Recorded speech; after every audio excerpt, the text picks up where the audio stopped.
शेतकरी मित्रांनो, आता पाठीमागे सातत्याने पडलेल्या पावसानंतर आज रोजी आपण तूर या पिकाच्या व्यवस्थापनामध्ये तुरीची जी काही काळजी घेणं अपेक्षित आहे त्या संदर्भाने आपण आज मौजे पाटनूर तालुका अर्धापूर या ठिकाणी आलेलो आहोत।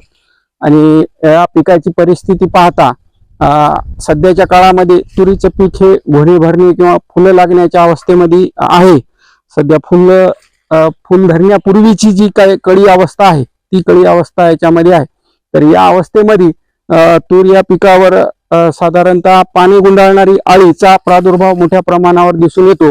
काही ठिकाणी ह्याचं जे आहे ते आता सुरुवात होत आहे की पाणी धरणाऱ्या अळीचा जे काही हे आहे त्या अळीचे, तर ते अळी होऊ नये यासाठी आपण जी काही व्यवस्थापन करणं गरजेचं आहे आणि सोबतच जे काही आपली फुलाची कळी जी तयार होती त्याचंही व्यवस्थापन व्हावं या अनुषंगाने एक महत्त्वाची फवारणी घेणं अपेक्षित आहे। यामध्ये आपण या कळी अवस्थेमध्ये फॉस्फरसची गरज असते, म्हणून 1261 किंवा मग 134013 यासारख्या विद्राव्य खताचा एक वापर करणे गरजेचं आहे। सोबत बुरशीनाशकाचा म्हणजे जे काही पानं पिवळी वगैरे पडतात अशा प्रकारचे पाण्यामुळे, तर याचा प्रादुर्भाव वाढू नये म्हणून एक प्रिकॉशन म्हणून एक आपण कार्बेंडिझम प्लस मॅन्कोझेब या बुरशीनाशकाचा वापर करणे आणि सोबत जास्त प्रमाणात म्हणजे कमी प्रमाणात जर अळी असेल